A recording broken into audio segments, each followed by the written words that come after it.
Hey guys, we're going to be doing the ceilings. Um, we're going to be creating some furring strips to put over the metal crossbars there. Uh, just to let you know, since I've already done it, it's 3 inches wide and 62.5 inches long. And then what we're going to do is we have already cut 6 strips. You're going to need a 4x8 sheet of Baltic birch. Cut it long ways, and then you'll cut those long strips 62.5.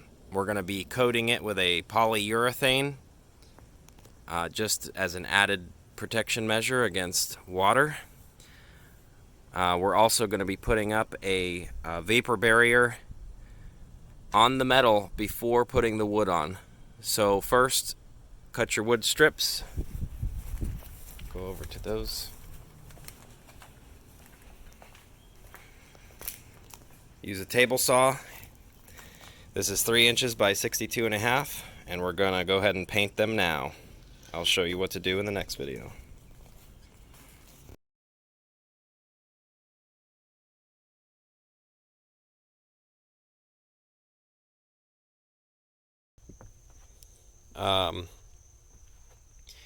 We covered it with a good coat with polyurethane. Let it dry for 4 or 5 hours.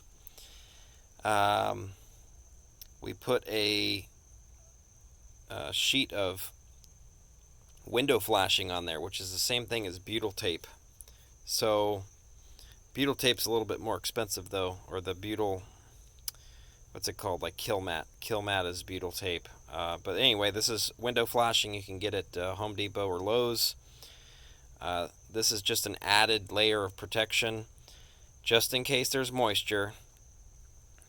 We tend to overdo things.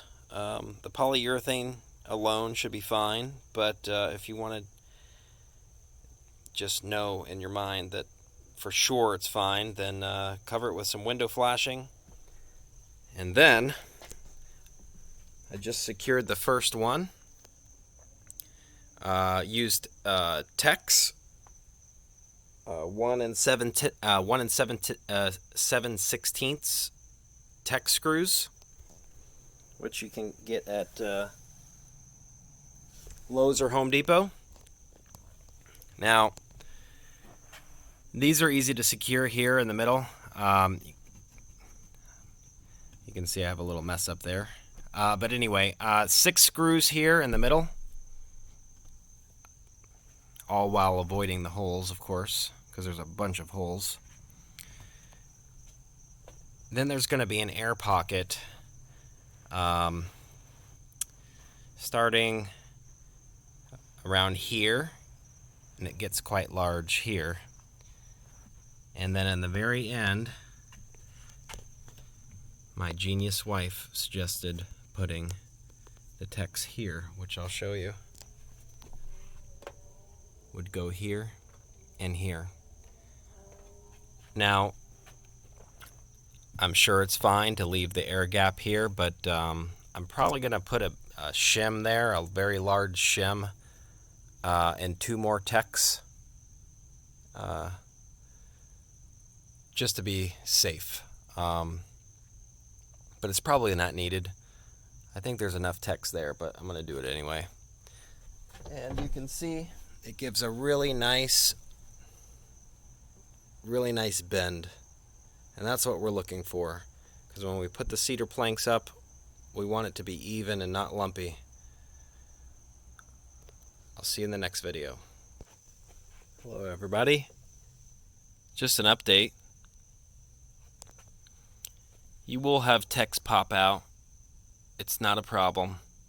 You can even reuse the tech. It's not an issue. You just have to move it to a new position. It's not pretty, but it's still called roughing in, so don't worry. If you think it's not secure and it's just spinning, you need to take it out and move it somewhere else. But don't worry, it's still roughing in.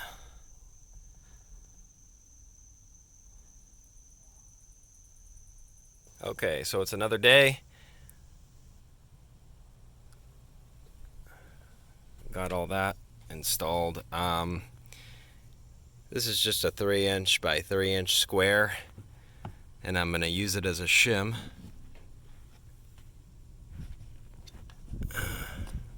And then I'm going to use a couple tacks to screw it in there just for more stability. I'm going to do it on the other side as well. So I cut 12 squares and I'm going to install those now. Actually going to polyurethane them first and then put the window flashing on it and then install it. Hey guys, just an update for you. I've got the big shims installed with the polyurethane and the window flashing on top of that, trying to create a thermal break as much as possible. Obviously the screws are a thermal bridge.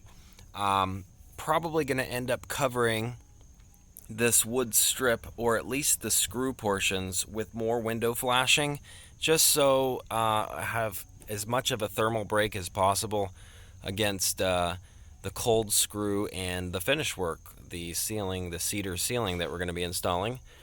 You will, unless you're some sort of superhuman, you're going to have screws, they're going to pop out on you when you're putting them in. The worst one was this back passenger side. They kept popping out, so I'm really not happy about that. There's something about this particular crossbar, and only on this section, there's something going on with it. I don't know what it is, but it doesn't like you self-tapping into the metal there. I don't know why. Something is different with this one in particular. But anyway, it's all secured now. It's all done. I just have to do the front one, and I didn't account for these things that come out, so this is actually a different measurement. So I have this piece, but it's too long because I measured it for these up here, so I'm going to have to cut this a little bit shorter and then install it, and then I'll be ready. We're going to start doing, I'm not going to do the ceiling just yet, we're just preparing. This is where the bathroom is going to go, or the shower and bathroom. To the right of that is the closet above the wheel well. So I'm going to start framing, and how that's going to go is we're using 2x3s, which are incredibly expensive right now. When we're doing the bus conversion, they were less than $2, and now they're $5.38, I believe, a piece, which is absolutely insane. Wood prices are through the roof right now. So anyway, so I'm gonna put 2x3 on this corner here, one here, one there, and there, and there, and they're gonna come up. So this one is gonna go probably right to the left of here, and then I'm gonna secure this right into the side of that, and then we're going to brace this piece of wood with this piece of wood that's going to be here going down to the floor, and we're just going to create a nice framed in little area, and I'm going to secure it as much as possible. Do take note that the last build that we did was the schoolie, and the school bus, of course, if you're following the schoolie community or you have a bus, these ribs are extremely strong in a school bus. I mean, you could hang from it, no problem. These appear to be a lot weaker. Like, I don't know if you can see it in the video, but probably can't because I'm moving too much, but you can move this thing down slightly, which will be, it's fine. It's just not like the school bus. So I'm not sure if it can support the weight of, say, a hammock or something like that. I'm not really sure. I'd have to look into that. We didn't plan on doing anything like that. I'm just making a case for future that you would want to research something like that, because they are not very strong. Also, the framing in the bus went up to these ribs in the bus, and it's a little bit different here. So I'm really going to be relying on the wall here for the most strength. And I mean, this will be fine. I might have to put a crossbar in from here to there. I don't really want to, because that's going to be a lot of work. I'm definitely going to have to put one in here, from here to here, and from here to here. The reason why is because the closet, this corner, will end up right in the middle of here, and there's nothing for me to attach to, so I'm going to have to do a cross section here, a cross member, to screw into. So anyway, I'll give you an update in the next video. Talk to you soon.